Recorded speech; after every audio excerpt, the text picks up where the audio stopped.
ആ സതീശ, ഇന്നത്തെ പണിയൊക്കെ കഴിഞ്ഞ?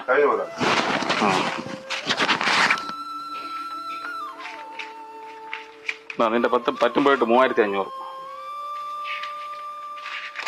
പറ്റൊന്നും ഇല്ലല്ലേ? ഓണം അടിച്ചു പൊളിക്കാൻ കണക്കാക്കി വെച്ചേക്കന്നല്ല. അവിടെ പറ്റില്ലല്ലോ അല്ലേ? ശരി.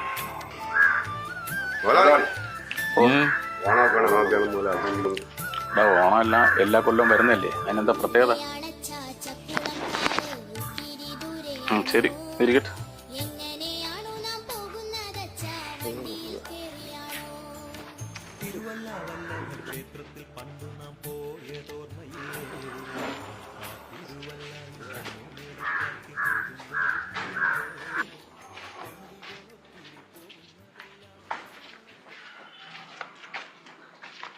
അപ്പുറത്തെ വീട്ടിലെല്ലാരും തുണിയൊക്കെ എടുത്ത് നമ്മളിഞ്ഞ എപ്പോ എടുക്കും ഓണക്കോടിയൊക്കെ?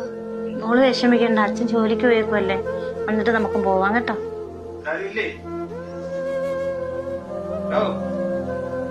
ഇവിടെ ആരുമില്ലേ?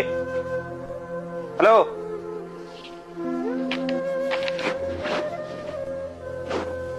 ആ സതീശനില്ലേ? ഇല്ല, ചേട്ടൻ വന്നില്ല. ഇന്നിപ്പോ എത്ര തവണ വിളിച്ചെന്നറിയാമോ? എടുക്കാത്തോണ്ടാണ് എനിക്ക് ഈ സമയത്ത് ഇങ്ങോട്ട് വരേണ്ടി വന്നത്. 2 തവണയായി അടവ് മുടങ്ങുന്നു. ഇന്ന് ലാസ്റ്റ് ദിവസമാണ്, അടച്ചേ പറ്റത്തുള്ളൂ. ഞാൻ ചേട്ടനെ ഒന്ന് വിളിച്ചു നോക്കട്ടെ. ആ, മോൾ അമ്മയുടെ ഫോണിൽ എടുത്തോണ്ട് നോക്കണം.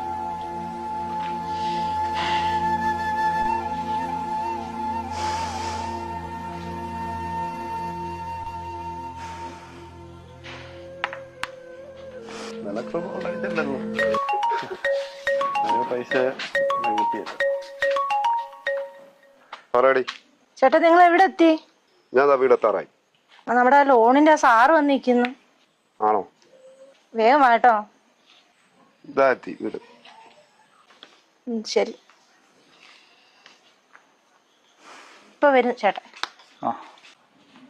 എന്ത് പറ്റിയടാ? ആ ലോണിന്റെ വീട്ടിൽ വന്നിരിക്കും. ഞാൻ പകല് മുഴുവൻ എന്നെ കിടന്ന് വിളിച്ചു, ഞാൻ എടുത്തില്ല.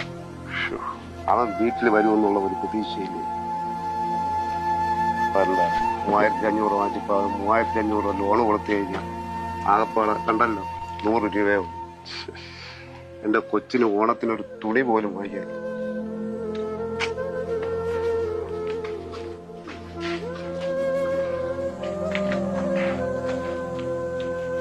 അണ്ണാ, അവന് കിട്ടുന്ന കാശൊക്കെ അവിടെ പോണ?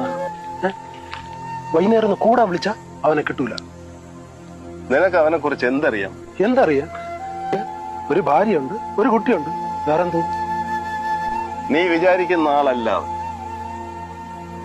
അവൻ. ഈ ലോകത്ത് ആരും ഉണ്ടായിരുന്നില്ല. ഇന്ദുവും മോളും ഈ ജീവിതത്തിൽ കടന്നു വന്നതിന് ശേഷമാണ് അവൻ ജീവിച്ചു തുടങ്ങിയത്. നിനക്കറിയോ, ഇന്ദു കൊച്ചിനെയും കൂട്ടി ആത്മഹത്യയുടെ വക്കിലെത്തിയപ്പോ അവിടെ നിന്ന് ജീവിതത്തിലേക്ക് കൂട്ടിക്കൊണ്ടുവന്നവനാണ്. അറിയോ? അപ്പൊ ശ്രീമോള് അത് അവന്റെ കുട്ടിയല്ലേ? അല്ല,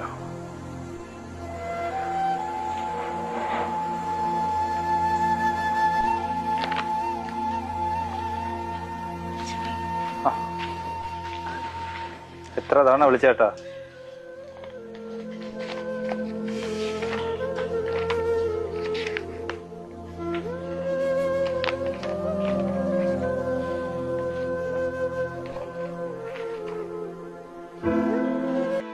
ഇത് 1 മാസത്തല്ലേ ഉള്ളൂ. അടുത്ത മാസം തന്നേക്കും. സ്ഥിരം പരിപാടി തന്നെയല്ലേ?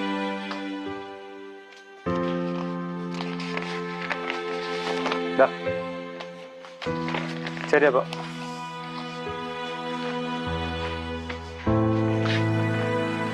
പൈസ വേണ്ടേ?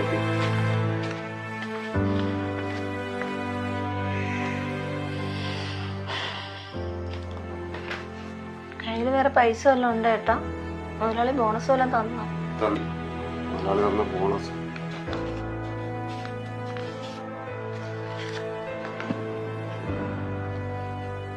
ഇതെന്ത് ചേട്ടാ? 100 രൂപ. പ്രാവശ്യം മൂക്കൊരു ഉടുപ്പ് പോലും വാങ്ങിക്കാൻ വേറെ പൈസയൊന്നും ഇല്ലല്ലോ ചേട്ടാ.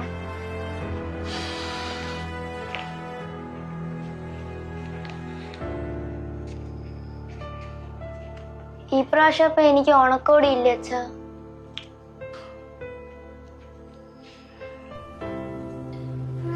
അടുത്ത വർഷം എനിക്ക് നിങ്ങളുടെ കൂടെ ഓണം കൊള്ളാൻ പറ്റുമോ ഏട്ടാ?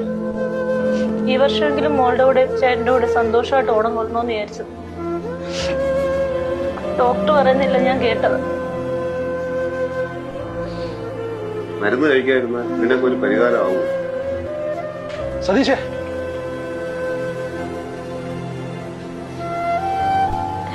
എന്ത് പണിയാണ് നീ കാണിച്ചേ? മോളുടെ ഓണക്കോടി പണി സ്ഥലത്ത് മറന്നു വെച്ചിട്ടാണ് നീ വന്നേ?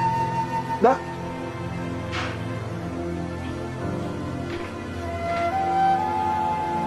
പിടിക്ക്.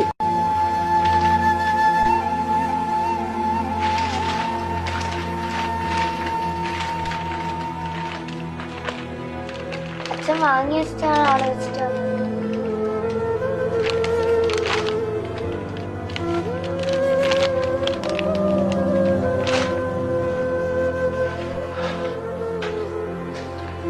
റജി,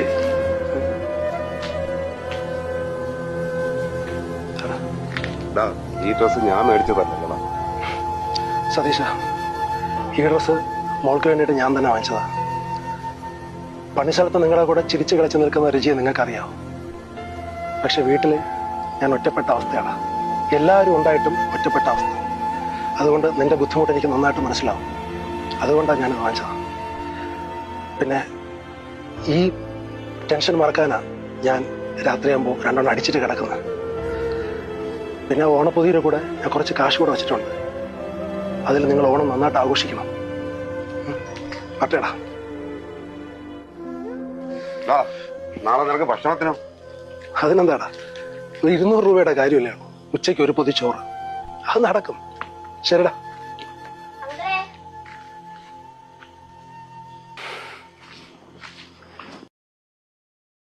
മോളെ, നാളെ ഇവിടെ സദ്യ കഴിക്കാൻ വരുമോ? തീർച്ചയായിട്ടും. നിങ്ങൾ നാളെ തീർച്ചയായിട്ടും നിങ്ങളോടൊപ്പം സദ്യ കഴിക്കാൻ ഉണ്ടാവും കേട്ടോ.